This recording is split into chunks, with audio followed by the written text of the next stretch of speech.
Ja, grüß euch benannt und einen Sackelschgurden. Jetzt Kasperl.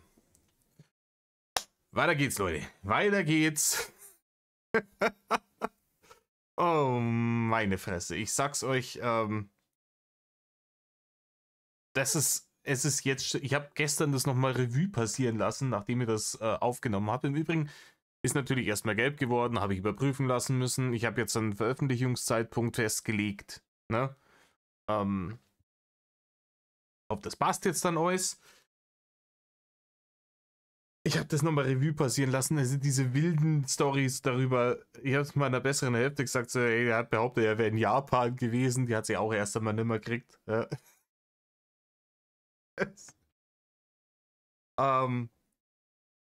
Ganz ehrlich, Rainer, das nächste Mal lasst er vielleicht der glaubwürdigere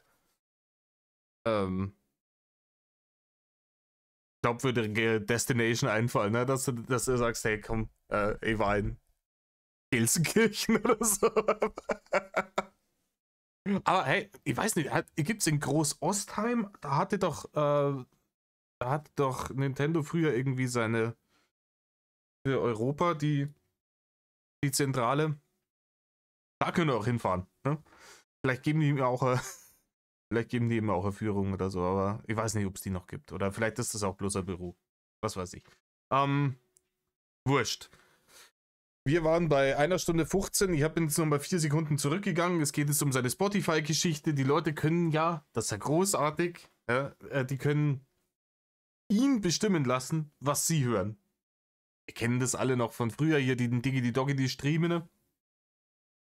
Und zwar halt darüber, dass man auf irgendeinen Link klickt und das dann verbindet. Keine Ahnung, wie das funktioniert, auf jeden Fall. Hörst du dann über dein Spotify das, was er über sein Spotify hört. Das ist so wie ein Watch Together, ne? Auf Spotify anscheinend. Was er wohl deswegen macht, damit man ihm copyright-mäßig nicht mehr ans Bein pisst. Ne? Er hat ja letztes Jahr im Januar oder ich glaube Anfang Februar, was es war, ein wenig Probleme gehabt, dass ihm fast sein Spotify-Account weggemettelt hätten, weil er den benutzt hat, um sein Online-Radio zu machen. Mehr war es im Endeffekt nicht. Ne? Indem er auf Diggity Doggity einfach Spotify-Playlists gemacht hat, die ablaufen hat lassen und dann ist er doch da einmal ist er dort gesessen. Ne? So in dieser üblen Denkerpose mit den Händen so vorm Gesicht verschränkt, als würde er gerade beten um sein Leben. Und wenn irgendjemand gesagt hat, hey Rainer, wie schaut's denn aus? Gibt es irgendwie Interaktion mit dem Chat? Können wir vielleicht irgendwas machen? Dann hat er die Leute angeschnauzt. Ihr müsst erstmal die Musik genießen. Ich will, dass ihr euch da drauf besinnt. Rainer, die Musik genießen können die Leute über ihren eigenen Spotify-Account, die Musik, die sie wollen, ne? Und müssen dafür nicht ein kostenpflichtiges Digi-Doggity-Abo abschließen, um mit dir chatten zu können. Ne? Also, die Leute haben ein Digi-Doggity-Abo abgeschlossen, um mit ihm zu chatten und er hat widerrechtlich über Spotify ein Internetradio draus gemacht, ohne Interaktion mit dem Chatten. Hat sich gewundert, warum es da wenig Barne dafür gegeben hat. Kannst es dir nicht ausdenken. Auf jeden Fall geht das jetzt alles digital. Da kann er dann noch ein bisschen Schwachfug reden dabei. Und ja, ich glaube jetzt schon wieder 4 Minuten. Hockt euch her, sagen wir mir, reißt euch eine Häube auf. Mir ginge einer in Rainer. Ja, ist gut, ich wollte nur fragen. Das war jetzt keine Kritik oder so. Ja, wie die Leute sich schon wieder einscheißen, gell? Ist also, er hat irgendwas, man merkt ihr in seiner Stimmlage, er wird gerade schon wieder ein bisschen unleidig. Und dann, nee, keine Kritik. Hä? Ernst gemeinte Frage, bitte nicht bannen. Alles gut. Nichts angekommen. Okay. Rainer, das weiß man bei dir immer nicht so, ne? Ich erinnere mich daran, dass irgendwie auf YouNow ein zahlender Abonnent von dir, weil du die Kamera irgendwie anders angebracht hast, gesagt hat, nicer Winkel und du ihn deswegen gebannt hast, weil du zu dumm warst zu lesen. Also, was bei dir wie ankommt, kann man immer nicht so 100%ig sagen. Alles gut. Ah, ich bin voll Pfosten. Das hast du jetzt gesagt.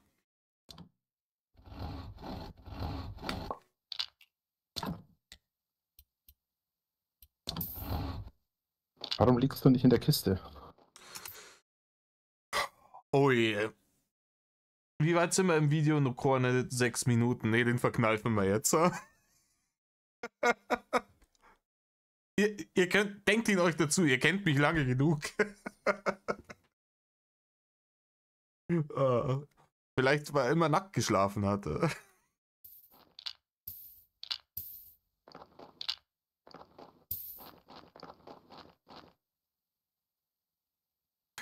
F, drücke F für arbeiten. Das ist immer noch, ganz ehrlich, ich finde das wild. Der spielt hier ein Spiel, ich weiß es nicht, keine Ahnung, vielleicht ist das Spiel ganz, ganz großartig. Aus meiner Sicht läuft der einfach nur in den Wald, schlägt Holz, sägt's, bringt's zurück. Das ist irgendwie monotoner als der monotonste Job, den du dir vorstellen kannst, was er da gerade tut. Rainer, du könntest solche Dinge tun, mit deiner Hände Arbeit und Geld dafür kriegen. Ne? Da machst du nicht viel anderes. Aber es ist halt anstrengender, gell, wenn du selber irgendwie deine Hände nicht nur F drücken, um zu arbeiten, sondern richtig arbeiten. Ach, ich muss mal Tabletten noch nehmen, fuck. Oh, haben wir wieder Wasser in die Haxen? Ja, dann aber schnell, schnell, bevor der Springbrunnen wieder losgeht, wenn es die irgendwo haust.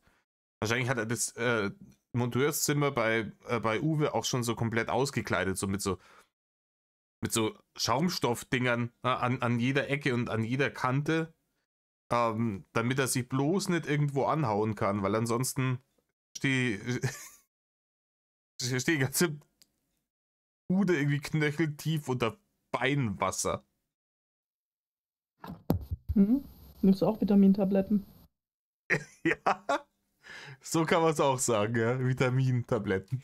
Ich schwöre auf mein Vitamin C, ich sag's euch. Nee. Im Übrigen, Vitamin C-Tabletten sind, also in den allermeisten Fällen, wenn man sich jetzt nicht so ernährt wie Rainer, ne? Mich wundert, dass Rainer keinen Skorbut hat, aber wenn man sich jetzt nicht so ernährt wie Rainer, sind Vitamin C-Tabletten meistens vollkommen sinnlos. Klar, es gibt gewisse Krankheiten, Situationen, wo es sinnvoll ist, aber für einen gesunden Menschen, der sich normal ernährt, ausgewogen ernährt, sind so Vitamintabletten im Endeffekt nur da, um einen sehr, sehr teuren Urin zu erzeugen. Ich nehme momentan verschiedene Medikamente. Weil der Körper kann von diesen ganzen Vitaminen nur ein bestimmtes Kontingent aufnehmen. Alles, was zu viel ist, pinkelt er wieder raus. Und da bedanken sich deine Nieren, dass sie extra Arbeit haben, den ganzen Scheiß wieder raus meddeln.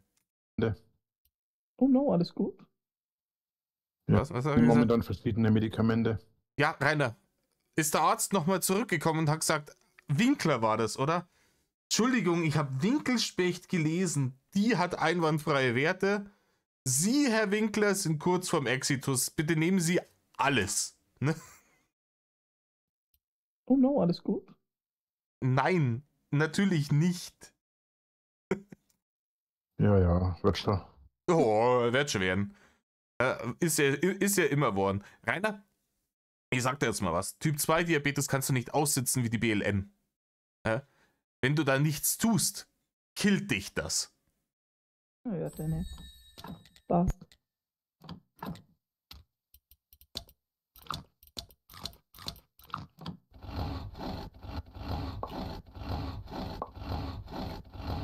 Habe ich überhaupt noch was zu trinken? Nee. Ja, ganz schnell Uwe mal losschicken, ja, zum nächsten Supermarkt. Schwibbi-Schwabbi muss her. Gleich mal in den Keller gehen. Ja, genau. Du gehst in den Keller her, alle. Oh. Was Das trinkt ist ihr so? Ich bin im Moment auf grünem Tee hängen geblieben. Ja, Rainer ist auch hängen geblieben, aber nicht auf grünem Tee. Ich hab gerade Orangina. Orangina. Bezi. Soda Stream. Keine Ahnung, ich trinke in letzter Zeit entweder Bier, Wasser oder Holy. Ich trinke aktuell meistens Volvic. Wobei das halt eigentlich fast schon wieder zu teuer ist. Ich wollte es gerade sagen. Rainer, Leitungswasser ist Name of the Game, wenn du Bürgi-Empfänger bist. Nicht das teuerste Flaschenwasser. Ey, ich habe letztens was gekauft, das war crazy. Da kostet eine Flasche ja 1,19 oder so. Was war's? Viel zu teuer für was? Leute, ich glaube, es gibt Ecken in Deutschland, wo die Qualität besser ist, und es gibt Ecken in Deutschland, wo die Qualität nicht so gut ist. Aber ich glaube, so gut wie überall in Deutschland kannst du problemlos Leitungswasser saufen. Das ist jetzt, wenn du ein bisschen Disposable Income hast. Ich bin schon wieder mit meinen Anglizismen unterwegs. Ne? Also wenn du ein bisschen Geld über hast und es dir nicht wehtut, dann kannst du auch das teure Zeug aus dem Supermarkt kaufen. Ne, wenn du aber Bürgi-Empfänger bist und in Plauen da im Monteurszimmer wohnst, in Zobes, dann wäre vielleicht wirklich einfach Leitungswasser eine gute Sache. Wasser.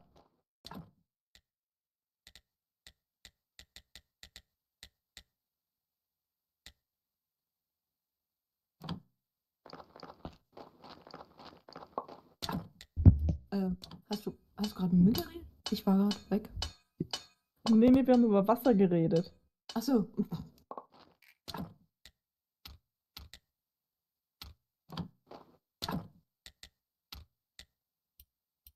Und wie teuer doch Volvic ist. Okay, die zwei unterhalten sich. Rainer ist jetzt nicht mehr multitaskingfähig.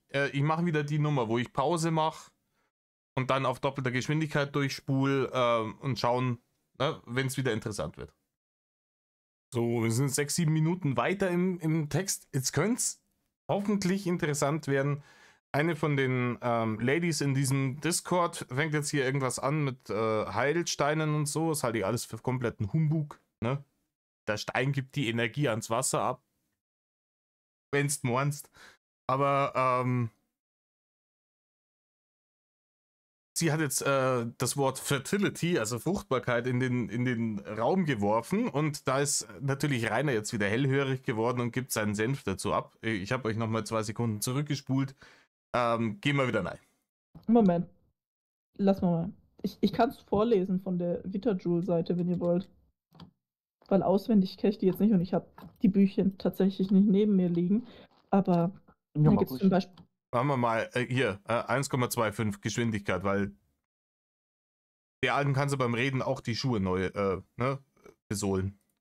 Vitalität, ne, so den Stab für Vitalität oder Wellness. Das war jetzt ein Winkler-eskes Ding, gell, was ich gerade gemacht habe. Ne? Das war so wie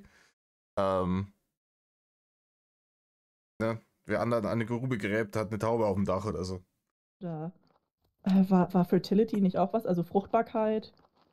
Ayurveda gibt's auch. Ja, Vitality ist allgemein Gesundheit hat. Aber nein, Health ist Gesundheit. Fertility ist Fruchtbarkeit, Rainer. Der Englisch-Lord hat wieder zugeschlagen. Ne? Gesundheit ist Health und Fertility ist Fruchtbarkeit. Du kannst es in Google eingeben, Digga. Wird auch in der Ding sehr stark auf die Sexualität bezogen. Ja, richtig. Ist Fruchtbarkeit. Es geht darum, dass du die vermehren kannst, und es funktioniert halt nur auf eine Art und Weise. Das heißt im Normalfall auf den Mann, auf die Nein, Fruchtbarkeit ist nicht nur auf den Mann bezogen. Wenn er jetzt mit der Potenz kommt oder mit der Spermienzahl, ich weiß es nicht, aber Fruchtbarkeit, halt, ob du in der Lage bist, Nachwuchs zu zeugen.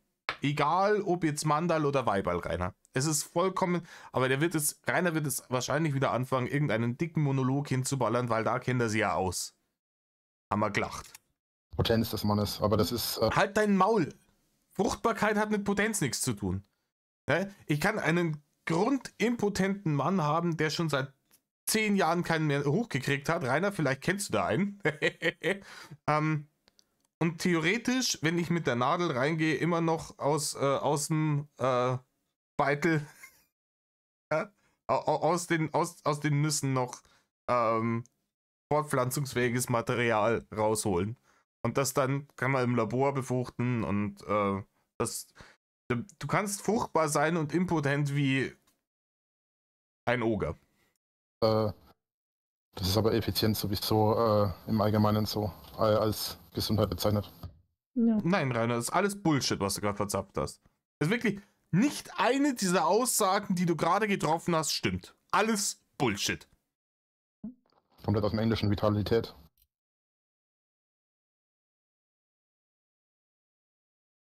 Vitalität ist was komplett anderes.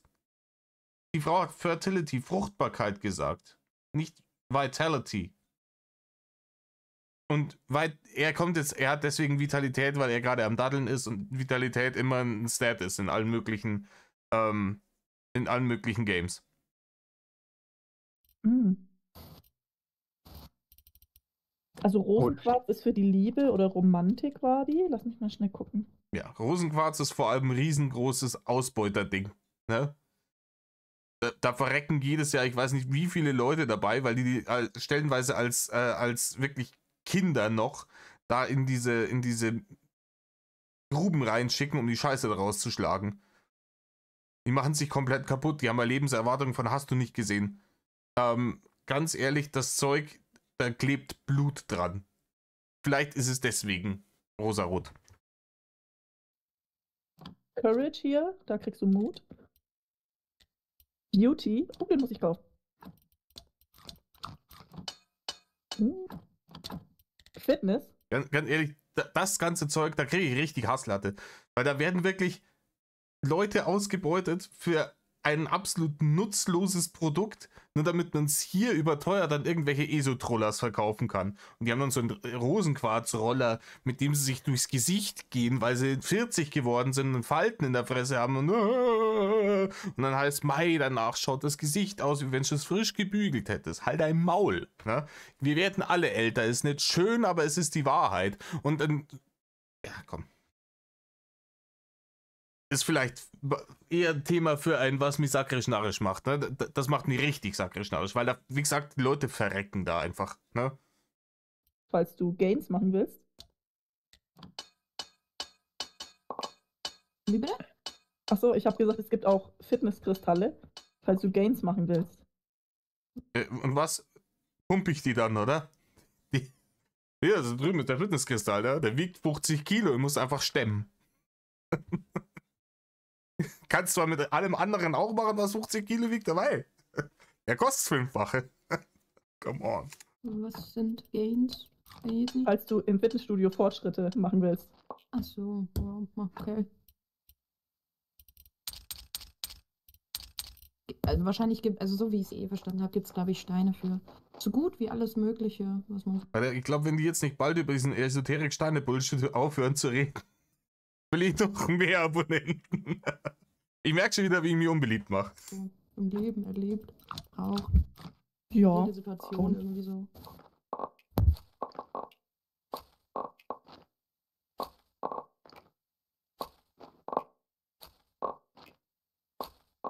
Es gibt zum Beispiel auch hier, kennen wir auch, den gemeinen roten Ziegelstein, der gibt sehr viel Stabilität.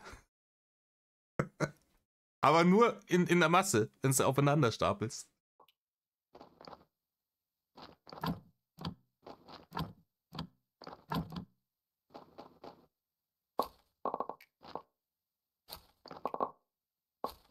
So, ich hau mich dann mal auf so bis die Tage. Nee. Ja. So, gute Nächte. Mach's gut, tschüss. Singen uns, oh, das ist schon weg. Ups. Weil ich vermisse wirklich die Zeiten, in denen Leute hier Highlights zusammengeschnitten haben aus der Nummer. Man merkt erst, was man hatte, wenn es weg ist. Ja?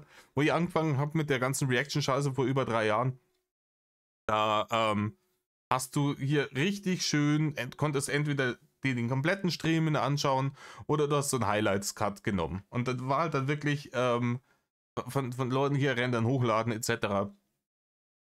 Es war einfach einwandfrei. Ne? Der Stream war 2,5 Stunden lang. Das Highlight-Video war 15 Minuten lang. Ich habe 1,5 Stunden lang drauf reagiert und fertig war's. Ja, aber ich glaube, ich werde mich mal anschließen. Und Ja, komm. Erfolg. Gute Nacht. herzlich.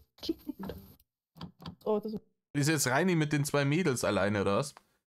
Ich mache nochmal Pause und spul vor. Ne?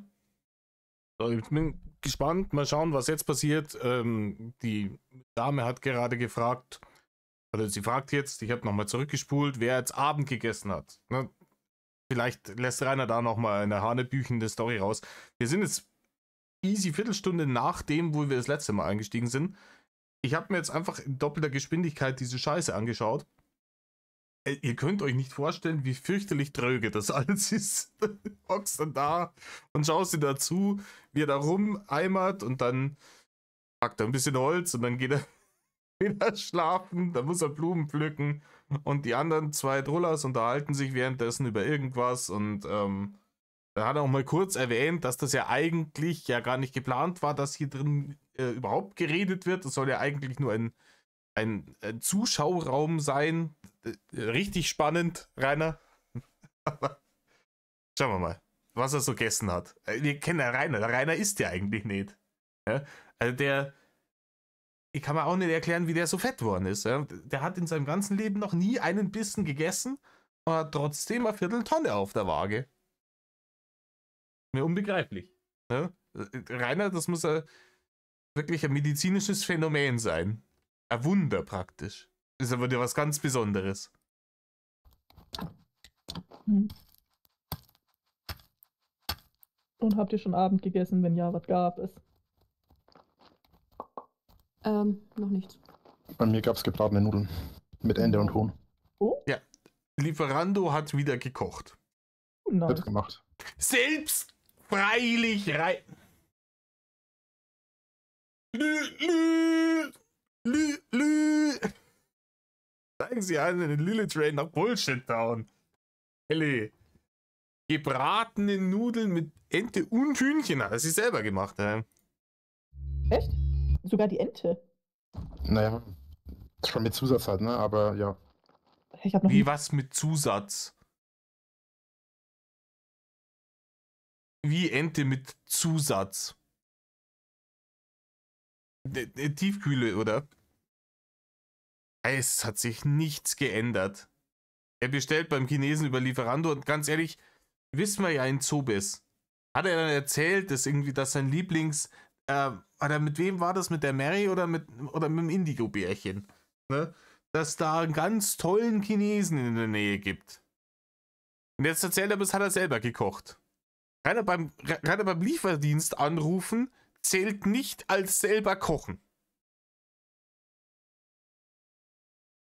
nie Ente gebraten. Aber ich bin eher so vegetarisch unterwegs, bin ich ehrlich. Großer Gemüseliebhaber right here. Oh ja, wenn er jetzt anfängt darüber, dass das ja fürchterlich schlecht ist, dann habt ihr mich hier liegen. Ich esse gern Fleisch, aber wir kennen ja Reiners Aussagen darüber, aber die sind ja auch höchst Hanebüchen. Erinnert euch an die Kommunen-Blogs damals. Aber gebratene Nudeln sind geil. Mir gab es halt auch Nudeln. Gab Trüffel. Ja, sind schon lecker halt. Ja. Ist aber doch ein wenig Arbeit. Wie lange brauchst du dafür dann? Wie lange brauchst du dafür? So lange wie der Chines braucht, um das vor die neue Schanze zu liefern. Genau so lange braucht er dafür. Ja, kommt darauf an, wie viel los ist, würde ich ja mal sagen. Ja? Entweder eine halbe Stunde oder dreiviertelte und zu Stoßzeiten kann es auch um eine Stunde dauern. Und wie machst du die? Erzähl mal. Ich hab. Ja, Louis ist mal wieder Winkler. Ja, so wie immer Edzardler. So macht er die. Ich hab noch nie gebratene Nudeln gemacht. Das ist ganz unterschiedlich. Also in meinem Fall ist es halt, wie gesagt, so ein Das ist ganz unterschiedlich. Er bestellt nicht wie immer. So, er bestellt aber die, dann bestellt er mal das. Meistens gebratene Rudeln.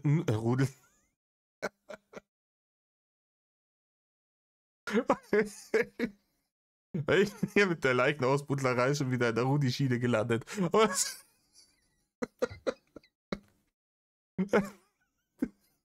Sorry.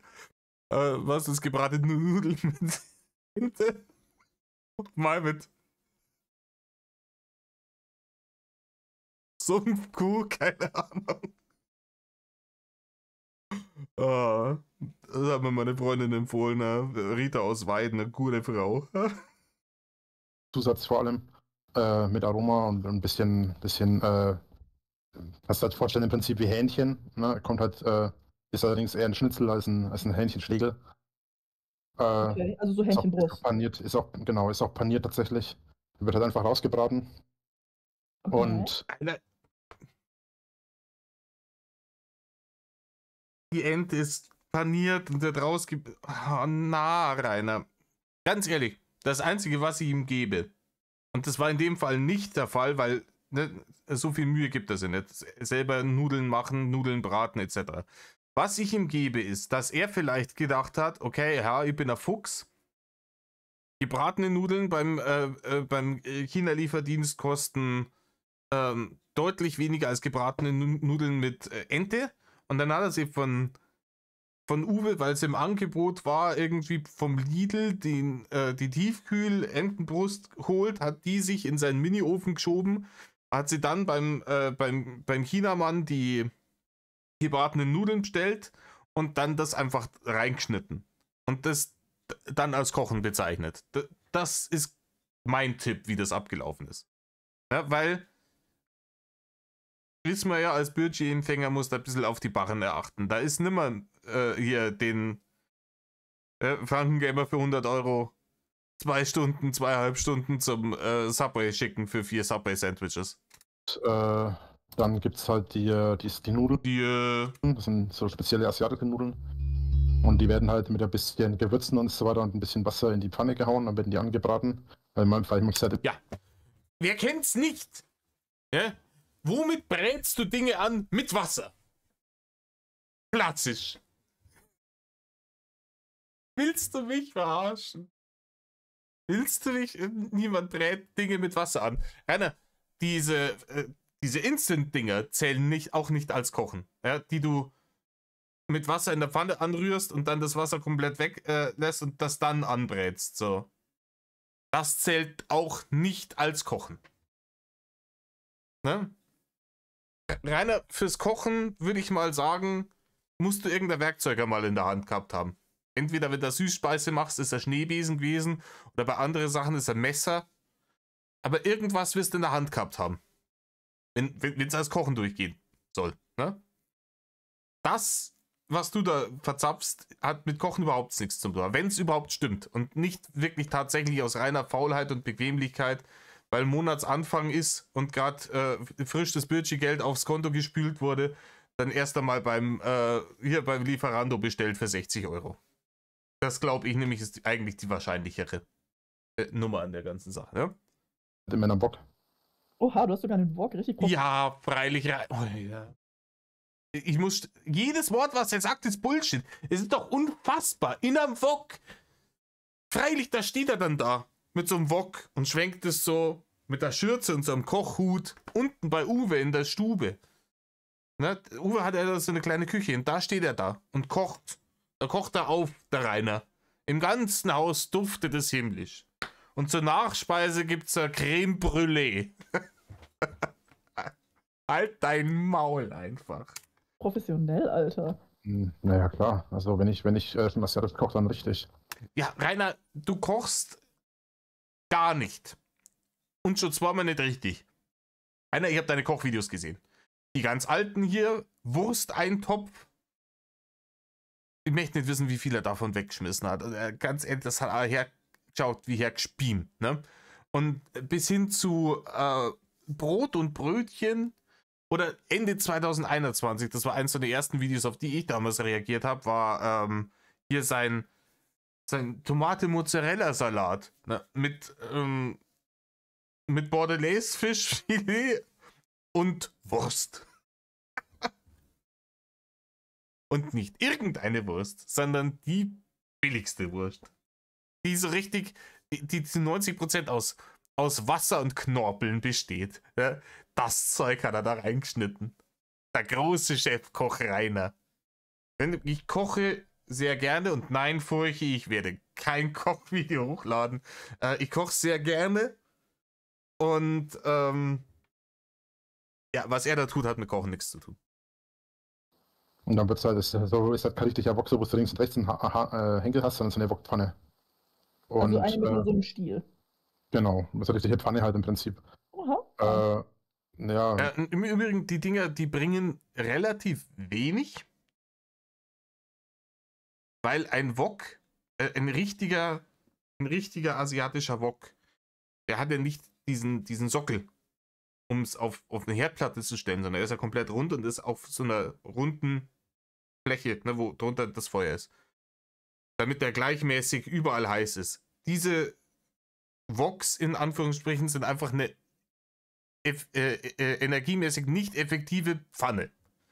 Nehmt eine scheiß normale Pfanne. Es ist ein besseres Ergebnis. Die Dinger sind für den Arsch. Ja? Die werden nämlich nur unten, da wo der Sockel auf der Herdplatte, da werden die heiß. Der Rest von der Pfanne ist arschkalt, bringt gar nichts. und ich will ja mein Essen auch schwenken können. Und dann Mir vorstellen, der schwenkt das Essen, dann klebt es überall in der ganzen Butze. wird Du halt kannst das. auch richtig rumschmeißen wie in den Restaurants. Naja, Aber so das schmeckt extrem nur mache so ich, Ab und zu. das jetzt nicht, aber ja. Schwenken nennt sich das. Okay, Das schaut aber okay. auch immer so cool aus, wenn die da in den Woks dann so das Gemüse und sowas schwenken. Ne? Kriegst du richtig Hunger, wenn man das sieht. Es ist aber Arbeit, ne? Also, Ja, der weitere Grund, warum du es nie gemacht hast, Rainer. Ne? Das ist ein weiterer Grund, warum du das. Ja, und klar. Diese Straßenverkäufer, die man immer wieder in irgendwelchen Dokus sieht, die dann da stehen mit ihren Woks, ne? Und das dann so durchschwenken, das ist harte Arbeit. Die stehen da den ganzen Scheißtag in der Hitze, in den ganzen, ne? Stinken am Abend wie eine Dunstabzugshaube. Das ist harte Arbeit. Ja, das sollst du vielleicht auch mal ausprobieren. da brauchst du echt Muskeln. Ja, wenn du dieses Ding rumhieven musst.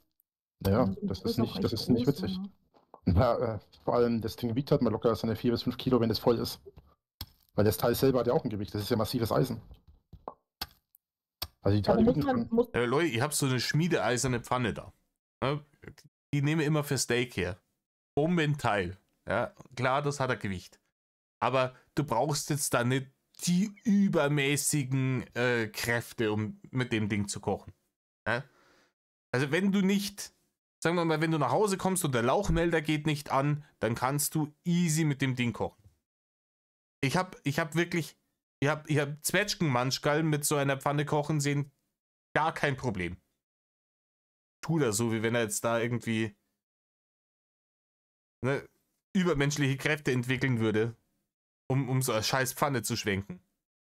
muss man die nicht, wie heißt es, imprägnieren, bevor man die benutzt? Oder wie heißt das? Nein, eine gusseiserne oder schmiedeeiserne Pfanne, die musst du vorher einbrennen, damit die eine Patina bekommt. Ansonsten rostet sie und alles klebt. Man kann die ja nicht einfach so kaufen und dann benutzen, oder? Doch. Ja. Kommt halt darauf an, was du für eine Qualität kaufst. Ich meine, im Fall ist es ganz normaler Wok aus dem Laden. Eine Wokpfanne. Ja, das halt auch, es ist halt eine beschichtete Pfanne, die ein bisschen so ausschaut wie ein Wok. Wie gesagt, energiemäßig fürchterlich ineffizient. Kann ich nicht empfehlen. Pfanne. Okay.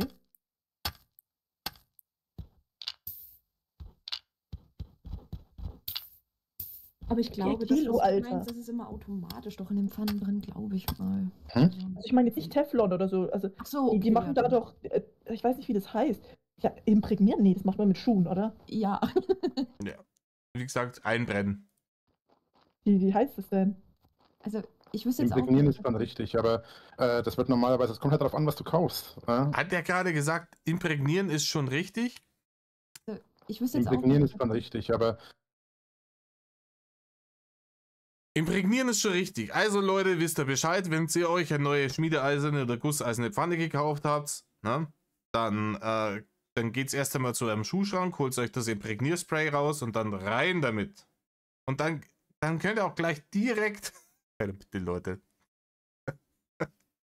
Sarkasmus, by the way. Nicht, dass ihr irgendjemand auf den Sack geht. Ich hab das ausprobiert und bin im Krankenhaus gelandet. Ich sag das dazu. Ich hab es ist schon ein paar Jahre her, aber ich habe mir auch gedacht, wo kommen wir hin? Ich habe mir irgendwie so Chili Cheese Fries beim Burger King geholt und no shit, da stand halt auf der Schachtel, in der das drin war, dass man die Schachtel erst aufmachen muss, bevor man es frisst. Und man denkt so, no shit. Ja? Die Menschheit ist, es ist auch wirklich alles irgendwie auf die wirklich schwächsten Glieder in der Kette ausgelegt, so. Das sind Klassiker, ne? Wenn du ein Schild irgendwo siehst und du denkst, warum steht das da? Es muss einen Grund haben, dass dieses Schild da steht. Das heißt, irgendjemand muss das gemacht haben, was da steht. Das sind ja stellenweise wilde Geschichten. Nicht ins Tigergehege steigen. Wow. Das wird normalerweise, es kommt halt darauf an, was du kaufst. Also ich persönlich würde schon empfehlen, das vernünftigen Preise dafür zu zahlen. Ich meine, das Teil hat damals auch entsprechend gekostet. Aber das habe ich jetzt halt auch. Ja, ich weiß nicht, Rainer, wenn du eine Pfanne haben. Rainer hat doch keine Pfanne. Das kannst du mir doch nicht erzählen, dass der Rainer jetzt irgendwie. Weil während der Obdachlosenstaffel hat er sicher keine Pfanne gehabt. Und danach hat er sich gewiss keine gekauft. Ich meine, hier da beim Uwe, da wird es ja wohl eine Pfanne im Haus geben. Nehme ich stark an. Aber glaubt ihr, der Rainer hat sich irgendwie über die Amazon Battle-Liste damals eine Pfanne anschaffen lassen, hat die dann ins Lager eingelagert und jetzt liegt sie bei ihm in Zobes. Und wenn er dann einmal wieder meint, heute muss kulinarisch richtig was gehen, dann kocht er auf. Ja, dann holt er sein Schmuckstück raus. Hat er wahrscheinlich so aus Mahagoni, so eine Kiste, wo die dann drin ist. Und dann macht er die auf und dann gibt es diesen Zelda-Sound. Ne? Dann steht er da. Die Pfanne raus. Und dann gibt's da 5-Sterne-Gourmet-Essen. Für ihn und Uwe. Ja? Abgelöscht mit Bier. Auch seit, was nicht, 5 Jahren, 6 Jahren. Das habe ich schon gehabt, bevor ich aus meinem Haus raus bin. Habe ich damals, das war eines der letzten Küchenutensilien, was ich mir gekauft habe, bevor ich aus meinem Haus raus bin. Und davon habe ich 2 Stück. Der Witz ist eigentlich. So aus dem Art? Ist das jetzt die dümmste Geschichte? Also klar, es ist gelogen. Ne? Rainer hat, als er die ganze Kohle hatte noch vom Hausverkauf und der YouTube-Account noch lief, da hat er sich nicht die Mühe gemacht, irgendwas zu kochen. Ne, da gab es entweder Ende des Monats war die Mikrowelle der Koch, Anfang des Monats war es das Telefon. Aber sogar wenn das nicht gelogen wäre, da wäre es ja noch dümmer. Da wäre es ja noch dümmer. Dass du sagst, ja, okay, mein Plan ist jetzt mit dem Ford Ranger jetzt die nächsten Jahre, wollte er ja die nächsten Jahre als Travel-Blogger in der Gegend umeinander zum Fahren. Dann kaufe ich mal vorher erst einmal ein hochwertiges Küchengeschirr. Wir haben eine gute Pfanne her und ein richtig scharfes Messer. Damit ich im Ranger on the road gescheit kochen kann. Freilich, Rainer. Die Geschichte verzeihst deiner Oma. Gibt es natürlich, aber der Witz ist, das ist ein ganz normaler Wok aus dem Kaufland. Hä? Die haben Woks? Naja, ist eine Aktion gewesen.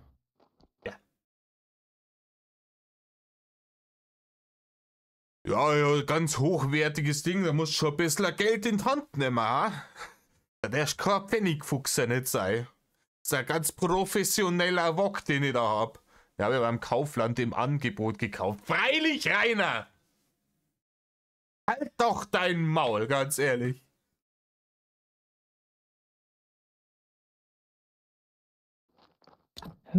Hast du da ein Foto von? Ich kann mir das nicht vorstellen. Einen hochwertigen Wok. Wok sowieso nicht, aber auch eine hochwertige Pfanne. Wird es niemals im Kaufland im Angebot geben. Also wirklich, dass du sagst, also auf dem, es gibt da sicher Pfannen, die vollkommen in Ordnung sind für den Heimgebrauch. Aber was er jetzt da geredet hat, wo er getan hat, das wäre fast schon praktisch eine Profi-Pfanne, was er sich da gekauft hat. Ein richtiger Koch, der das professionell macht und sein eigenes Restaurant hat und richtig was von sich hält, wird sowas in seiner Küche nicht haben. Beim Kaufland im Angebot. Also stellen. Ich habe die vielleicht mal im Asialaden gesehen, aber Ich habe den Wok im Kaufland in Nürnberg gekauft. In Neustadt. Kaufland, achso, weil in Nürnberg waren die dann im Kaufland. Hm? Die haben Kaufland, Kaufland, aber mir neben fällt's nicht ein. Orion. Neben Orion in der Orion nicht wieder so ein Bumsgedödelladen, ne? Alter, ja, Pfanne hast du gekauft, alles klar. wenn du die Maximilianstraße Richtung Fürth fährst, da ist doch bei der Maximilianstraße ist doch diese große Sparkasse, also dieses große Sparkasse an dieser riesen Kreuzung. Boah, lass mich überlegen. Kannst du mal von Pizza Hut aussagen? Nee, Pizza Hut kenne ich mir nicht aus. Aber wenn du weiter vorne willst, pass auf, weißt du, wo die Energie in Nürnberg ist? Ja, das weiß ich. Das weiß der Rainer ganz besonders gut, wo die sind. Ne? Ist er wieder hingegangen. Eine Stromzelle aufladen müssen. Marion, es ist wieder soweit. Nach Nürnberg fahren. Da haben sie gleich beim Kaufland, haben sie gleich noch Profi-Küchengerät mitgenommen. Er und die Marion. Und wenn du die Straße nicht Richtung Plärrer, sondern in die andere, also nicht Richtung Bahnhof, sondern in die andere Richtung fährst. Mhm. Und die fährst du weiter, dann kommst du irgendwann auf die Maximilianstraße. Oder ist das sogar die Maximilianstraße? Und da kommst du irgendwann da kommst du irgendwann auf eine ganz, ganz große Kreuzung und die fährst du drüber. Und da kommt dann links hier links das Kaufland. Ah, okay. Nicht schlecht. Ist vor allem auch geil, wenn der Rainer jetzt hier wieder Kaufland anpreist. Vor allem, weil wir jetzt neulich wieder mitgekriegt haben, was bei Kaufland so abgeht, gell? Alles verschimmelt. Maximale Sparmaßnahmen überall. Ne? Wieder was gelernt, Mensch. Mhm. Aber es ist. Das ist eben dieses Problem, ne? Wenn du sagst, es muss immer Wachstum geben, du musst immer in einem Jahr mehr Umsatz machen als im Jahr davor. Das muss so sein. Und du verkaufst Lebensmittel.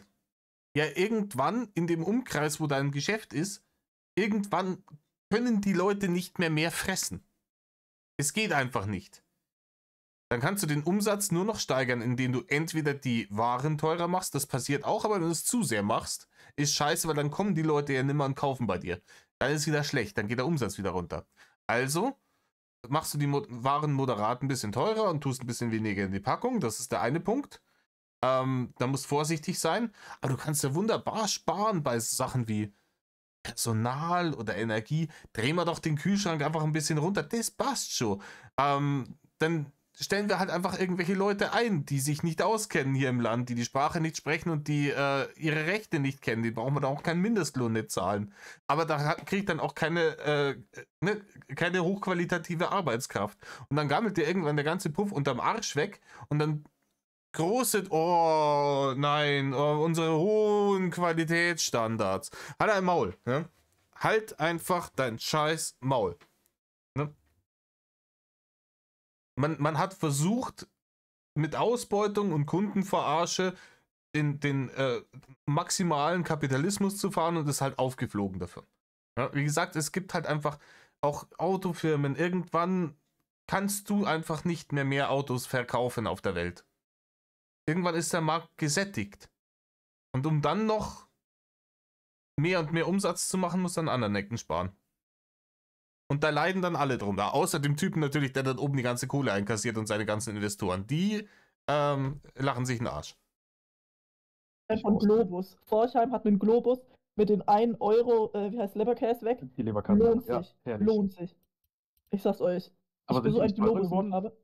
Wenn die teurer gemacht haben, dann gibt's einen Aufstand, ich sag's dir. Ich glaube. Ja, ich weiß nicht, ob du heutzutage Leberkassemmel noch für 1 Euro verkaufen kannst. Ich find's schade. Ich bin ein alter Mann, ich bin mit deutlich günstigeren Leberkassemmelpreisen aufgewachsen. Und ich weiß auch noch, das ist gar nicht so lang her, wo ich häufig in München unterwegs war, 2010, 2011, sowas umeinander, war viel in München, wo man sich dann aufgeregt hat, hier, keine Ahnung, bei Vinzenz Moore kostet jetzt die Leberkassemmel 1,65.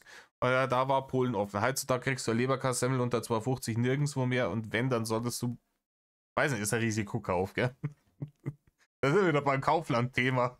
Die waren mal 1,39 €. No. Im Real in Nürnberg gab es einmal für 1 Euro Leberkässemmeln, auch richtig riesige Dinger waren das. Der Globus. Ja, wie gesagt, keine Ahnung. Wenn mir heutzutage bei den aktuellen Lebensmittelpreisen und bei allem, bei der wirtschaftlichen Situation in diesem Land irgendjemand sagt, ja, du kriegst da hochqualitative, riesengroße Leberkassemmel für 1 Euro, dann werde ich skeptisch. Ne? Dann werde ich skeptisch. Globus ist ja dafür bekannt, dass die einfach, keine Ahnung, den ganzen Leberkäse dazwischen klemmen. Ja, das ist so faustfett, also das ist so fett wie eine Faust. Das breiter als dieses Brötchen, ich sag's euch. Falls ihr mal Leberkäse wollt, Real geht auch. Globus. Nee, Real kommt da nicht dran, weil ich war auch schon mal Jetzt im Real nicht mehr, und hab da... jetzt nicht mehr, aber das war Früher auch mal. nicht. Glaub mir, Globus ist Ich bin unvergleichlich. 2016 bis 2018 bin ich fast jede Woche zweimal oder jede zweite Woche bin ich in Nürnberg gewesen. Und da habe ich mir die gekauft. Ja, um den Stromzähler aufzuladen. Und dann hat's Pfeile, gell? Da kann man danach schon nochmal das Eigengewicht in Leberkassemmeln fressen. Ne? Wo das Gewicht bloß herkommt und die Wasser in der Haxen, man weiß es nicht. Wie gesagt, ich bin ein großer Freund der Leberkassemmel. It's very dear to my heart. Aber auch mir ist bewusst, ich kann nicht jeden Tag Leberkassemmeln fressen. Weil ansonsten wäre irgendwann in kürzester Zeit der dorgigste Kasper, der überhaupt im Internet unterwegs ist. Gekauft und da ist es auch teilweise fast größer als die Semmel. Aber das gibt es mittlerweile nicht mehr. Oder war das der Real? Oder war das auch ein Kaufland? Inflation kickt überall. Das müsste auch ein Real gewesen sein. Naja, das ist ja schon vor fast 10 Jahren gewesen. Hat Kaufland nicht diese ganzen Reals gekauft irgendwann? Oder bin jetzt ich da der Depp? Ja, Inflation. Ich Meinst du gebe den nur Real in Scholz. Schweinfurt da? Nee, in Nürnberg. In Nürnberg, könnte auch sein, dass Nee, das Schweinau? ist. Warte mal, wie hieß denn das? Da gab es doch einen Teil von Nürnberg. Nicht Schweinfurt, oder? Nee. Irgendwas mit Schwein. Weißt du, wo in Nürnberg das Pyramidenhotel ist? Ja. Wenn du da. Ja, das wissen wir alle, Rainer. Das wissen wir alle sehr, sehr, sehr gut. Ja. Das war der Ort, glaube ich, von dem dieses Ding kam, von wegen, findet mich doch, liebe Haterlein, findet mich doch. Und dann haben sie gefunden. Wir wissen heutzutage irgendwie, der Frankengamer hat es alles durchsickern lassen. Auch das mit Frankfurt und so. Wenn du da in der B8 Richtung. Wenn du da fährst und das Hotel rechts von dir ist und du fährst auf dieser Straße direkt an der B8, nicht auf der B8, sondern an der B8, da gibt es ja eine Nebenstraße, wo du in der Stadt bist. Wenn du da weiterfährst, da kommt dann rechts irgendwann der ATU bei der großen Kreuzung. Da fährst du drüber und dann ist auf der linken Seite sind 2 große Läden. Ich weiß jetzt aber immer nicht, ob das der Real oder das Kaufland ist. Das müsste, glaube ich, ein Real sein, könnte aber auch ein Kaufland sein. Der Witz ist, dass eigentlich nur 6 Straßen weiter oder 8 Straßen weiter das nächste Kaufland ist. Also kann ich mir schon vorstellen, dass es ein Real war. Aber Real gibt es ja mittlerweile auch nicht mehr. Kann also sein, dass es den Laden gar nicht mehr gibt. Stimmt, in Oder Schwabach Kaufland? gab es auch mal einen Real, aber der ist jetzt, glaube ich, ein Kaufland. Also Nee, das ist aber nicht. Schwabach ist ein schöner Ort, war ja schon. Wirklich wunderschöner Ort. Schwabach, das ist wirklich in Nürnberg-Fürth gewesen. Ja. Das war so an der Grenze von Nürnberg-Fürth, in der Nähe von dem Pyramidenhotel. Das hat ja auch Oh, zugemacht. das ist voll. Was? Lange. Hä? Vor 2 Jahren. Ja, das Pyramidenhotel, ja. Oh nein, das war immer voll cool, wenn man so Richtung Dutzendtal gefahren ist, da hat man das immer gesehen. Ja, wenn du nur dran vorbeifährst, das ist ja nicht so schlimm. Ich habe ja dann auch schon gepennt. Aber das ist, ist ja, das Hotel gibt's ja noch. Alter, war das jetzt gerade Opis Intro-Glocke? Hat da jetzt gerade irgendjemand... Alter. Bold move, my friend. Also das Gebäude gibt's noch. Aber derzeit hat es keinen Besitzer, glaube ich. Sieht immer voll cool aus, das erinnert mich an diesen Bass Pro Shop. Ja, als Kind war ich auch immer voll begeistert, wenn wir daran vorbeigefahren sind. Das ist ein Monsterteil, das ist voll gigantisch. Ja. Voll das Monster, aber. Aber wir machen jetzt nochmal Pause, weil über ein Real oder ob es jetzt doch ein Kaufland ist oder wie groß, oder scheißegal, brauchen wir jetzt auch nicht unbedingt. Ich mache jetzt nochmal kurze Pause. Lass das nochmal durchlaufen, steigt dann nochmal ein für den Fall, dass das Geschwafel nochmal irgendwie interessanter wird. Wir haben jetzt hier noch 20 Minuten knapp auf der Uhr, in denen theoretisch noch was passieren könnte. So, Alter, wir haben wirklich, hier gegen Ende ist wirklich vergleichsweise wenig Fleisch. Ich bin jetzt nochmal fast 10 Minuten weiter im Original. Auch und währenddessen die Katzen flauschen, das ist ganz in Ordnung. Die braucht man auch als seelische Unterstützung. Ansonsten stirbt man an Langeweile durch den Scheiß da. Aber wir sind irgendwie, ich habe nebenher mitgehört und irgendwas mit Hater ist gekommen. Deswegen habe ich jetzt wieder Pause gemacht, habe ein paar Sekunden zurückgespult und da steigen wir jetzt wieder ein. Ja, Thema Hater. Vielleicht haben wir jetzt die letzten 10 Minuten noch Premium Matt dabei. Mal schauen. Ich euch zu viel rede, sagt 2. Ja. Schon in Ordnung. Ich sag halt einfach nicht viel. Ja, ich will hier niemanden mit meinem. Ja, ich würde euch auch raten, vielleicht nicht allzu viel zu reden, weil umso mehr ihr redet, umso mehr gehen die Hater in dem beknackten Restream ab. Warum sollten sie das? Ne? Um jetzt mal zusammenzufassen, in den letzten 10 Minuten, die haben über Essen geredet. Ne? Über so Guilty Pleasures, so, wenn man richtig Bock auf was Ungesundes hat.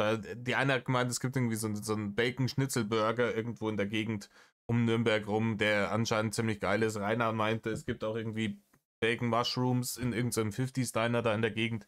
Und es ging jetzt mehr oder weniger darum, dass dass man manchmal halt Bock hat, irgendwie ungesunde Scheiße in sich reinzustopfen. Und damit haben sie nicht gekriegt. Und jetzt geht es darum, ob die Hater hier mithören im Restream oder nicht. Wie meinst du?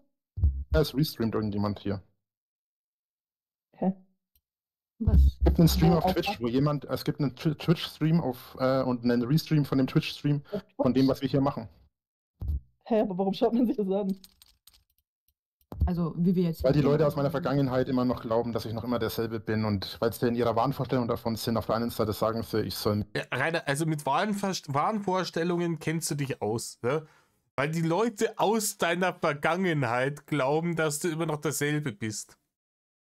Rainer, das ist jetzt nicht irgendwie so ein Actionfilm, ne? Wo den ehemaligen Geheimagenten seine Vergangenheit einholt.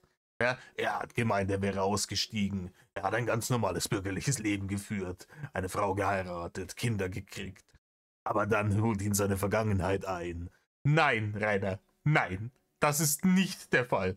Rainer, du hast einfach nur knapp ein Jahr lang weniger Bullshit ins Internet gepimmelt und dafür nicht die populärsten Plattformen benutzt. Das ist alles. Du hast immer noch Bullshit ins Internet gepimmelt. Ne, aber halt nimmer auf Tiggity Toggity oder Dingen, wo tatsächlich Leute zuschauen, sondern auf deinem komischen Blog. Ne, aus meiner Vergangenheit, dass sie glauben, dass ich immer noch derselbe bin. Rainer, du bist offensichtlich derselbe. Ich schaue mir die Scheiße jetzt seit 2 Stunden an. Ich schaue mir diese Scheiße seit 2 Stunden an und ich habe nichts gesehen, gehört, was nicht absolut typisch für dich gewesen wäre. Nichts. Es ist immer noch dieselben Lügenstories, dieselbe Umeinandergeschäftlerei über Themen, von denen du keine Ahnung hast. Einfach zielsicher über alles immer genau dasselbe, das Falsche zu sagen. Ekelhafte sexuelle Anspielungen etc. Wir haben das komplette Programm. Die Bingo-Karte ist jetzt schon voll. Es hat sich gar nichts geändert im letzten Jahr. Die Leute aus meiner Vergangenheit. Sie haben seine Frau und sein Kind getötet. Jetzt ist er auf Rache aus. Halt dein Maul, ja? Das ist hier nicht Taken oder so ein Scheiß.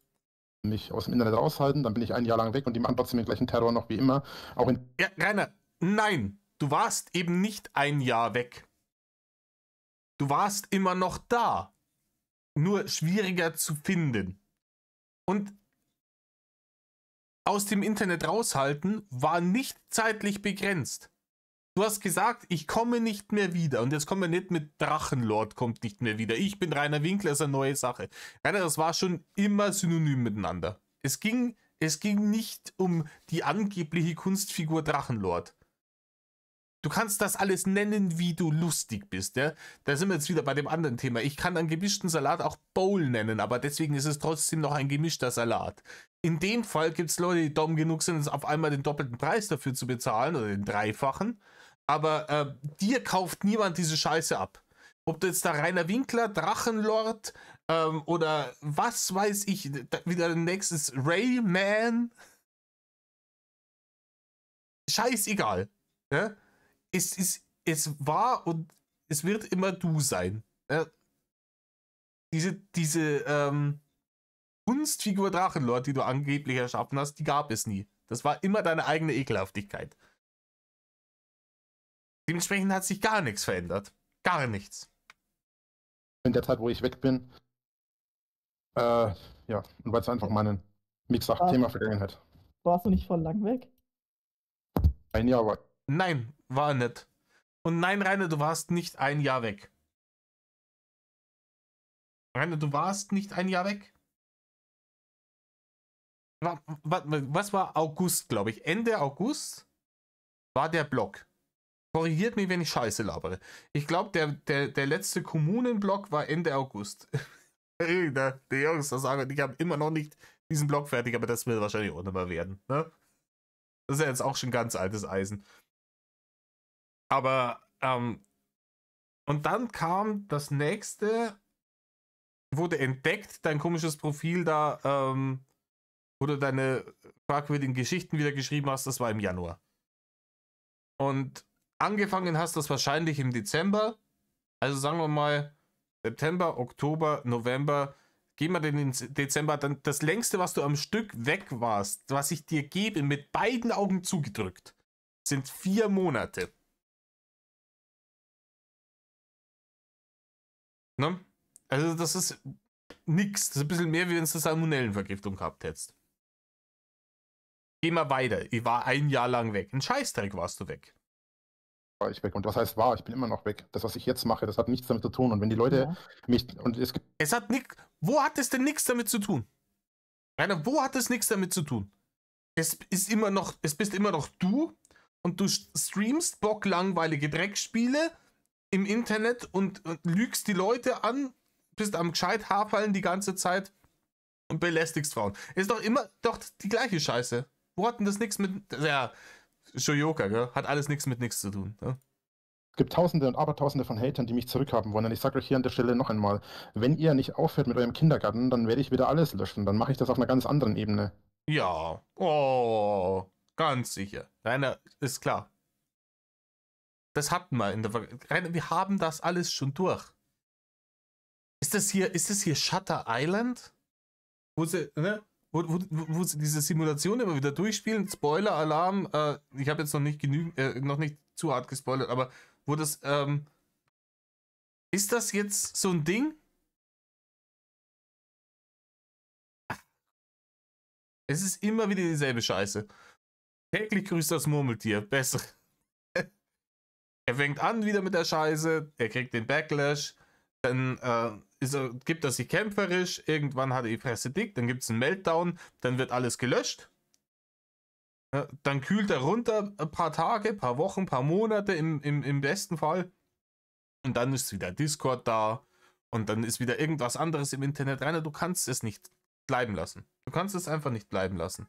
Und ob du jetzt hier auf deinem neuen Discord, hier, was weiß ich, was das eigentlich ist, was ich mir seit 2 Stunden anschaue, streamst, oder ob du auf Digidi deine komischen Musikstreams oder Laberstreams oder Big Matches gemacht, ist vollkommen wurscht. Das ist genau derselbe Cast.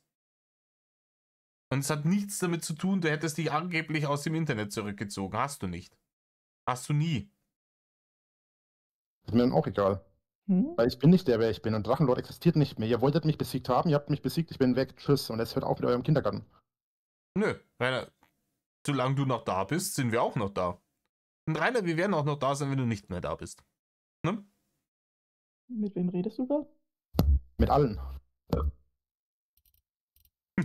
Mit allen. Mit wem redest du? Ja, auch gut. Einfach mal so einen Rant rausschicken. Weil er weiß, dass gerestreamt wird. Und die ist drin. Was? Also, Moment mal, was ist jetzt Restream? Also es wird jetzt hier gestreamt, dass wir. Irgendjemand hier drinnen nimmt auf, was wir hier drinnen reden und machen, oder streamt das im Internet. Und jemand anderes restreamt den Stream, den jemand anderes streamt. Okay. Als Streamception praktisch. Ist da die Qualität da nicht irgendwie voll scheiße? Ja, das macht's gerade nicht fett, glaube ich. Weil die Qualität von Rainer Streams, die war jetzt noch nie top-notch. kenne mich doch nicht aus mit sowas. Ja, keine Ahnung, wenn man den Bildschirm abwählt. Naja, wenn es meint. Bildschirm abwenden. Jetzt bitte stell dich nicht noch dümmer. Das checkt sonst sogar Reini. Wie soll denn das gehen mit dem Restreamen? Das kann ich mir gar nicht vorstellen. Muss man da etwa den Bildschirm abfilmen? Warte mal, ich bin nicht diejenige, die hier restreamt.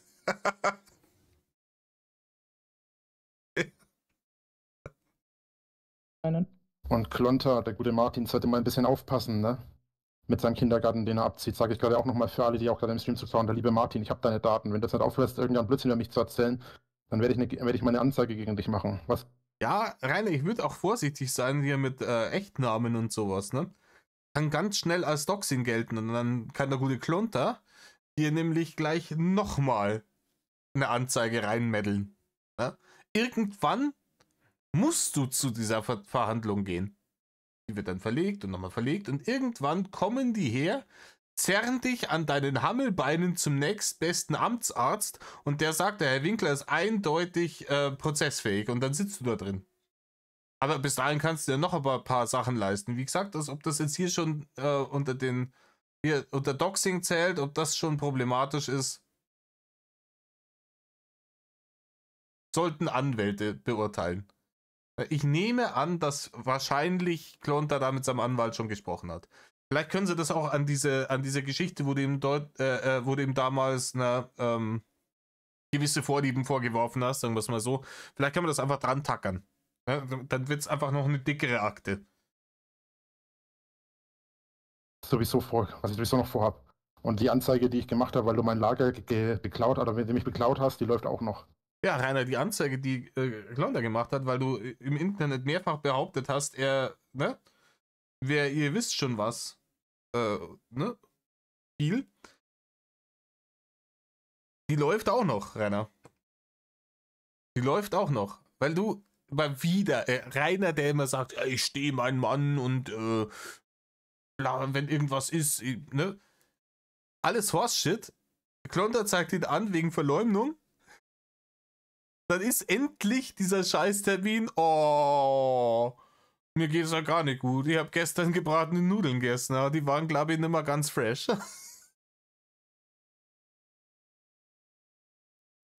Also hört endlich auf mit eurem Kindergarten, Leute. Das Thema ist vorbei, Ende, aus. Lasst es endlich gut sein. Ich bin ein Jahr weg gewesen. Ich mache auch nichts mehr von dem, was ihr früher gewollt habt. Und das, was ich hier mache, ist alles auf privater Ebene. Ich bin keine Person des öffentlichen Lebens mehr und ich will auch keine Person des öffentlichen Lebens mehr sein. Sagte er, während er ein Spiel ins Internet streamt für Publikum. Das kannst du nicht ausdenken, ne?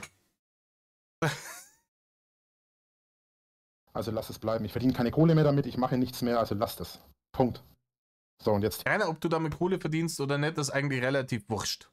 Das war's schon auch immer. Man hat sich immer ein bisschen drauf dann aufgehängt, ne? Keine Klicks dem Dicken und so, weil es natürlich auch bei den meisten Leuten so ein bisschen das Gefühl gegeben hat, dass es ungerecht ist, dass alle anderen Leute normal arbeiten und du mit deiner Arbeitsvermeidung tatsächlich noch irgendwie Barren erbettelt hast. Aber wir wissen ja inzwischen dass vollkommen wurscht ist, wie viel Kohle du hast. Ist vollkommen egal, ob du damit jetzt Geld verdienst oder nicht. Im Gegenteil, wenn er Geld verdient, das ist paradox an Rainer.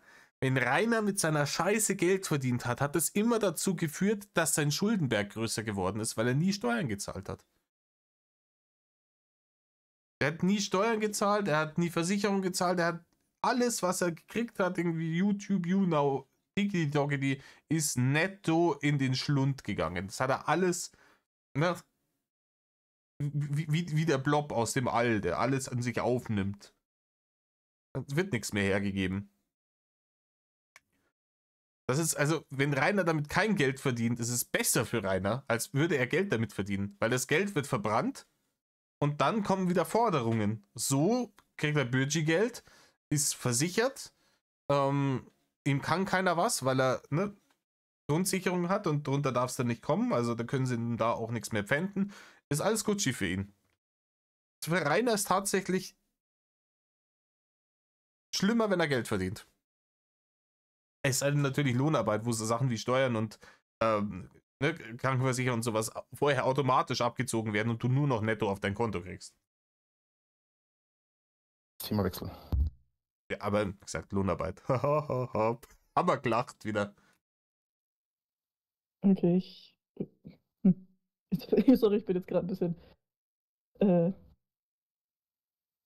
nicht Wir können auch mal versuchen, Flower, kannst du bitte mal einen Ton sagen? Ich persönlich habe nämlich die Vermutung, dass du die Person bist, die streamt, weil du die ganze Zeit ruhig bist. Du sollst was sagen, habe ich gesagt. Ich habe nämlich auch eine Vermutung zu wissen, wer du bist. echt. Kennst du die? Wir können das ganz einfach machen, Flower. Oder wir machen es auf die harte Tour. Ich habe diesen Kindergarten nämlich satt. Oh ja, machen wir es jetzt auf die harte Tour. Ich weiß nicht, ob er es jetzt auf die harte Tour macht. Die Scheiße läuft hier noch 8 Minuten. Ne? Aber wahrscheinlich hat er Flower erwischt. Aber ich weiß, also, vielleicht restreamen es auch mehrere Leute. Das kann gut sein. Ich weiß nicht, was jetzt seine Vermutung ist, wer Flower ist. Vielleicht ist er Veganer-Metzger. Also, keine Ahnung. Nee, es wird halt Inge sein, der da irgendwo drin sitzt, ne? Höchstwahrscheinlich. Also entweder sagst du jetzt was, oder wir machen es gleich ganz auf die harte Tour. Ja? Nicht nur entmuten, auch was sagen. Ich mache mir schnell was zu snacken, bin gleich wieder da. Mhm. Bis gleich. Die Vermutung nämlich, dass Flower die Person ist, die gestreamt hat, weil Flower die ganze Zeit die Person war, die gemutet war. Hasi, was sagst du dazu? Ich genieße eigentlich nur den Stream hier. Also ich bin's nicht. Kann auch kurz rausgehen. Nee, alles gut. Also, wie gesagt, hier. Ich habe hier nichts abgekackt. Das Bild ist tatsächlich schwarz. Anscheinend Stream gerade unterbrochene. Warum ist jetzt Stalle rausgegangen? Wer ist raus? Stalle oder Stella, Entschuldigung, Stella. Ja, die ist doch noch da. Nee, die ist kurz raus und wieder rein, aber vermutlich wollte sie nur beweisen, dass sie es nicht ist. Keine Ahnung, Alter. Du bist natürlich gut aufgehoben im Discord.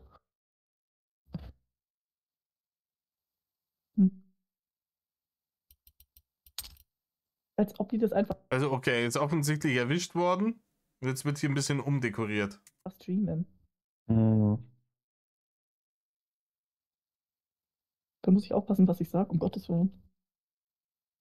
Ah, nee, macht Rainer auch nicht, ja? Denkt er mal nix.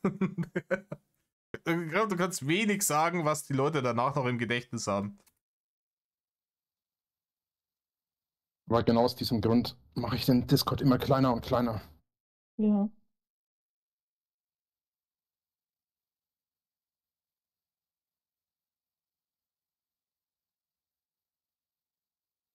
Hm.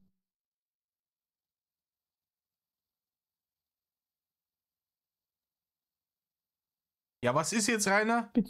Spielst du nicht mehr? Oder spielt mein Discord? Nee, ich mach weiter. Na, warte Spielst mal. du nicht mehr? Oder spielt mein. Warte jetzt mal, das ist hier. Ich mache kurz Pause. Ich habe jetzt hier genau mal pausiert, wo man das kurz gesehen hat. Also anscheinend muss es ja eigentlich Flower sein, oder?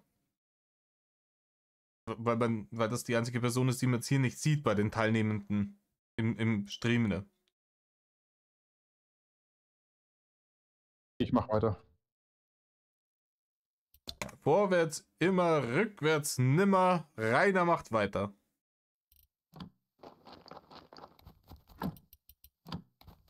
Hallo? Hä? Mich hat's gerade rausgeschmissen. Oh, Oder wurde ich gekickt? nee, wenn du gekickt worden wärst, wärst du vom Server geflogen. Ach so. Also ich schwöre, ich habe nichts gedrückt, meine Maus liegt hier neben mir. Alles gut.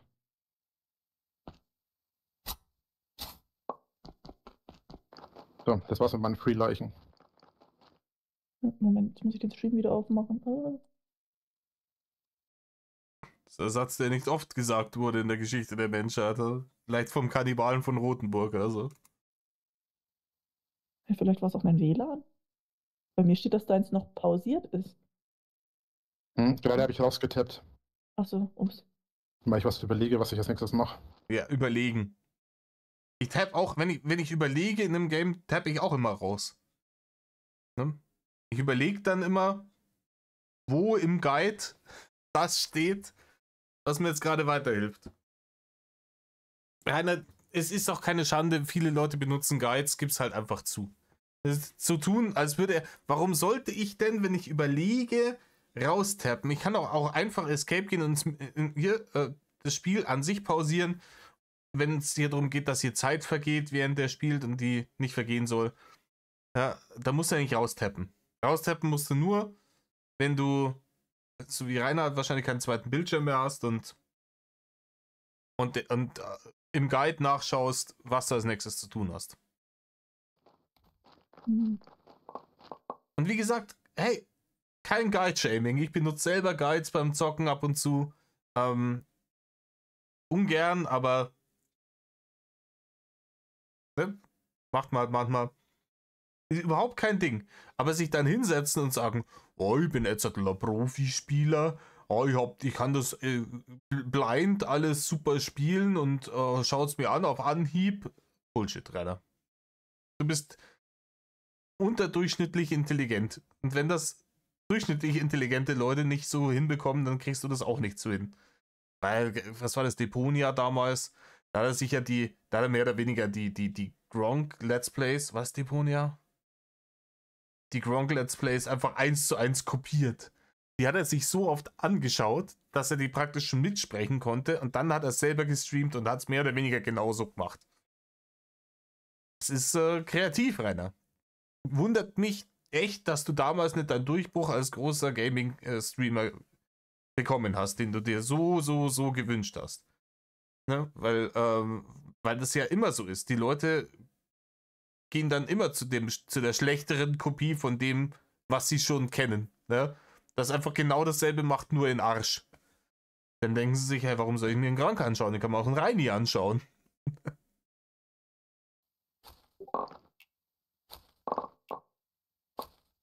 Kann natürlich auch sein, dass du Verbindungsfehler hast, wenn du sagst, du bist gerade rausgeflogen. Ja, das kann sein. Bei uns wird gerade Glasfaser verlegt und es kann gut sein, dass sie da. Ja, das Glasfaser hat aber mit dem Breitband normalerweise nichts zu tun. Achso. Boah, ich kenne mich damit tatsächlich gar nicht aus. Ich schiebe Ja, einfach jetzt im alles auf Prinzip Viren, was nicht funktioniert. Ja, ich weiß nicht, ob das mit dem Breitband was zu tun hat. Es wird wahrscheinlich es gibt ja dann immer so Verteilerkästen und ich nehme auch an, dass da auch das Glasfaser verteilt wird und wenn du dann da umbauen musst von der Breitbandverteilung auf die Glasfaserverteilung, dann kann das schon gut sein.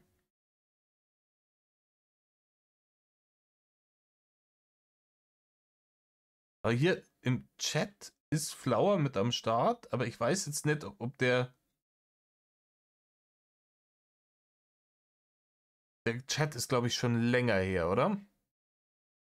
Wie viel Uhr ist es bei denen da gerade aktuell, während die da quacken? Ist halt im Prinzip, als würdest du zwei Wasserschläuche nebeneinander legen. Das eine ist halt ein moderner Schlauch, das andere ist ein alter Schlauch. Du kannst dir das vorstellen. Das ist halt komplett Ja, aber mit beiden kannst du immer noch die Hater bespritzen. Es sei denn, jemand steigt über den Zaun und schneidet ihn auseinander. Das wäre natürlich tragisch. Das habe ich gefeiert damals. Ganz ehrlich, klar ist immer so streng genommen Sachbeschädigung nicht cool, aber Reini hat es halt mit diesem scheiß Schlauch einfach übertrieben. Er hat einfach übertrieben mit diesem scheiß Schlauch. anderes Kabel, hat das eine mit dem anderen nichts zu tun. Ich habe keine Ahnung, die haben einfach nur ein Loch vor meinem Haus gebuddelt, haben mich da eingesperrt gefühlt. Und das war's. Mehr weiß ich da nicht. Ich bin echt kein so ein technik-affiner Mensch. Weiß nicht, wie ich das nennen soll.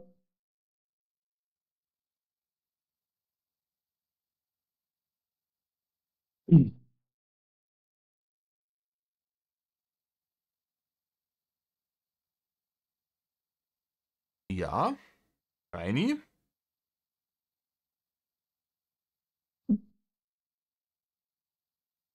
Passiert jetzt da Edzardler noch was? Ich habe Kennt ihr in Nürnberg Ja. den Garten der Sinne? Der ist da gibt es auch so ein Café für Blinde. Also was heißt Blinde? Das ist halt so ein ganz, ganz dunkles Café, wo du dann so effektiv bist wie ein Blinder, ne? Also dass du dann so nachempfinden kannst, wie ein Blinder lebt. Das ist interessant, das will ich noch machen. Gibt es nicht. Oh, hätte ich wenig Bock drauf, ganz ehrlich. Ich möchte, klar, die Leute immer sagen, ja, spezielle Erfahrungen hin und her und du musst halt, wenn das Auge nicht mehr mit ist, musst du ganz anders, aber das wäre eine fürchterliche Barzlerei, oder? Ach, stresst mich zu sehr. Ich gucke auch gern irgendwie die Leute an, mit denen ich am Tisch sitze, wenn ich mich mit denen unterhalte beim Essen. Macht mir gar nicht an, sowas. So ein Dunkelkaffee. Nur, gibt es nicht nur in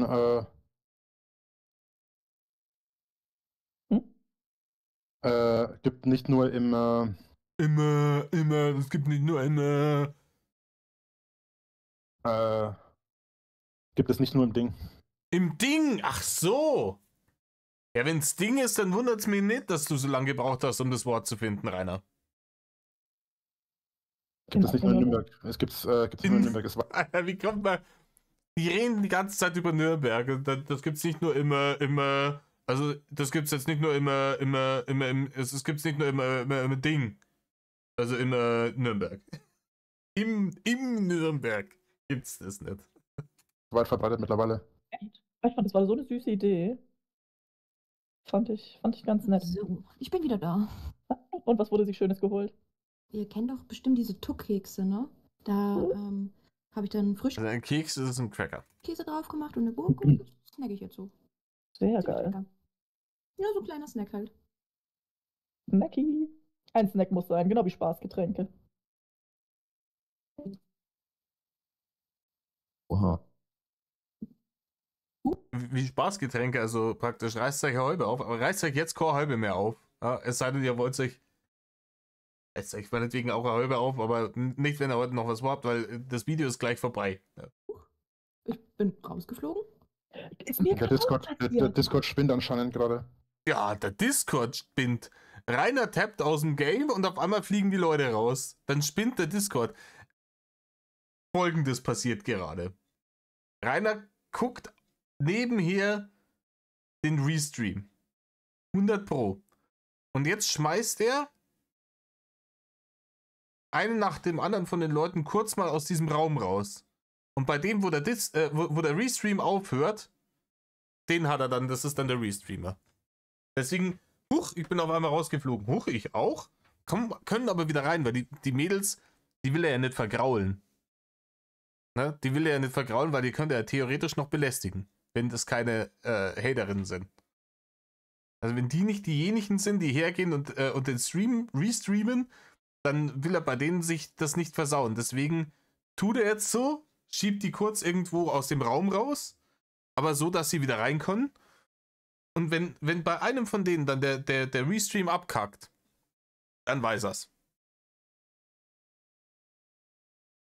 Gut, dass es nicht nur bei mir so ist. Und jetzt gleich wird der Stream aufhören. Dann sind wir du bist aus dem Server geflogen, Ding. Ich hatte schon Angst, ey.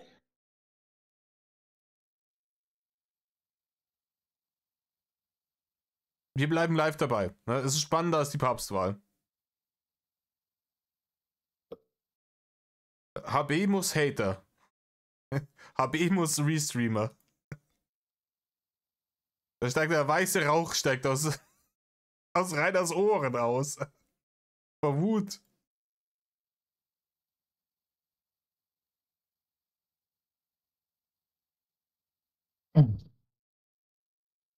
Aber letztens gab es im Lidl Pringles im Angebot. Ich finde Pringles maximal widerlich. Ich hasse das Zeug. Ich finde die wirklich assi. Und einer raus. Jetzt noch einer, ich schwöre. Jetzt ist passiert. Langsam wird's ein bisschen komisch. Oha. Also es liegt nicht an meinem Internet, das können wir sagen. Nee, es ist Rainer. Verrückt.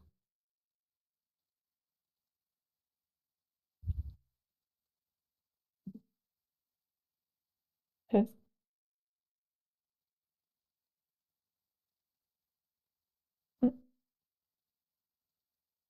Na, was passiert jetzt?